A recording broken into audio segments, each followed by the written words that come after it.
డేగకు పావురానికి మధ్య వైరం వచ్చినప్పుడు శిబిచక్రవర్తి తన శరీరం నుండి మాంసాన్ని డేగకు సమర్పించాడు. అలర్కుడని రాజు తనను యాచించిన ఒక గ్రుడ్డి బ్రాహ్మణునికి తన నేత్రాలని దానం చేశాడు. సముద్రం దేవతలకిచ్చిన మాట నిలబెట్టుకోవడం కోసం ఈ రోజు వరకు చెలియలి కట్టను దాటి రావడం లేదు.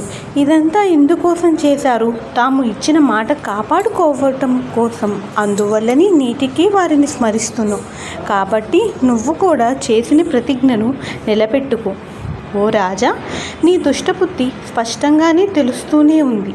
రాముడికి రాజ్యం కట్టబెట్టి కౌసల్యతో కులకాలని దురాలోచన చేస్తున్నావు. నీవు నాకు ధర్మాధర్మాలు చెప్పకు.